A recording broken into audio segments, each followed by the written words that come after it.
Ciao da Heavy Metal Eleven. Oggi riospitiamo un gruppo che seguiamo da sempre e il suo nuovo disco, solido e ispirato col suo classico ma ancora più evoluto mix di heavy e doom metal.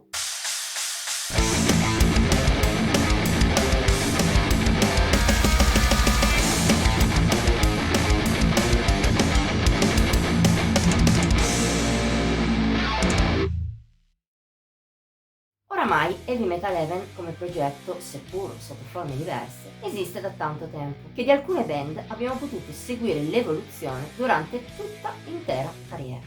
Un esempio di ciò sono gli Stygian Fair. Nati nel 2013 a Umea, in Svezia, li conosciamo sin dal promettente EP d'esordio Into the Coven, uscito nel 2017. Abbiamo poi recensito i 3 full length successivi. Potevamo rifiutare il quarto, Aradia? Uscito lo scorso 25 agosto grazie alla nostrana Rock Shots Records, si tratta dell'ennesimo album concreto nella carriera degli Stygian Fair, che a eccezione del full length d'esordio Panta Ray non hanno mai avuto cali di qualità. Seguendo la direzione tracciata dal precedente Equilibrium, gli svedesi si evolvono ancora di più verso il doom, una componente diventata ancora più forte in accoppiamento con la base heavy del gruppo. Lo hanno fatto a scapito degli influssi hard rock, stavolta molto ridotti rispetto al passato, seppur l'approccio più anni 70 che 80 della band sia sempre lo stesso. Il tutto suonato in una forma mai così matura e anche complessa, mai banale, con Aradia che a tratti incorpora persino qualche venatura progressiva. Il cambiamento più importante è però a livello vocale, dovuto al cambio di line-up vissuto dagli Stygian Fair subito dopo Equilibrium. Uscito Pontus Akelund, presente finora su tutte le pubblicazioni ufficiali del gruppo, è stato richiamato Andreas Stolz, il primo cantante degli svedesi, presente tra il 2014 e il 2016. Ed è stato un bene. Ha portato non solo un suono più denso, aggiungendo la sua chitarra al gruppo, ma anche una voce più incisiva, fresca e versatile del suo predecessore. Si tratta di uno dei dettagli più evidenti di Aradia, insieme alla registrazione più pulita e professionale che gli Stygian Fair abbiano mai avuto, con ogni componente ben bilanciata e una patina leggermente grezza, vintage, che però non dà fastidio, anzi collima bene con l'approccio del gruppo.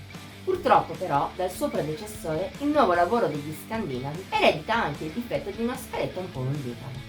Sa raggiungere picchi eccellenti, ma nel disco è presente anche qualche pezzo solo discreto che poteva essere scartato. Insieme a una lieve omogeneità, per fortuna solo in rari tratti, è la principale pecca di Aradia, che però per il resto non manca di ispirazione e di grandi spunti. Si possono sentire entrambi bene in canzoni come la opener Ancient Lies, che ricorda l'epicità propria degli EP d'esordio e mette in mostra da subito le doti di Stolz, o Let It Go con la sua natura catturante, oppure ancora Unto Oblivion, divisa tra riflessività e momenti esplosivi.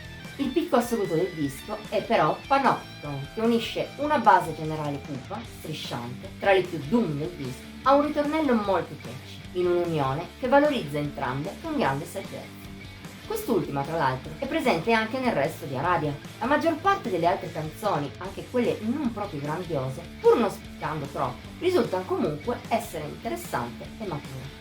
E in generale, con questo album, gli Stygian Fair hanno superato Equilibrium, sia in fatto di consapevolezza, e non era facile, sia di qualità. Potevano fare di più?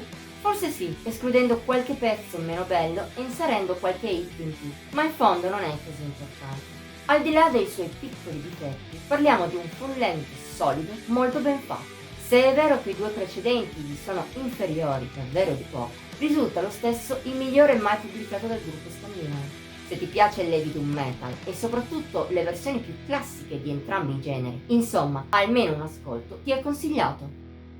Voto di Heavy Metal Eleven 82 su 100. Anche per oggi abbiamo concluso. Se hai apprezzato il video puoi mettere like, condividerlo e commentare. Ti invitiamo inoltre a iscriverti al nostro canale e ad attivare la campanella delle notifiche per rimanere sempre al passo con i contenuti che pubblichiamo ogni settimana. Infine, vieni a seguirci su Facebook, Instagram e Pinterest. Trovi il link qui sotto. Ci vediamo la prossima volta!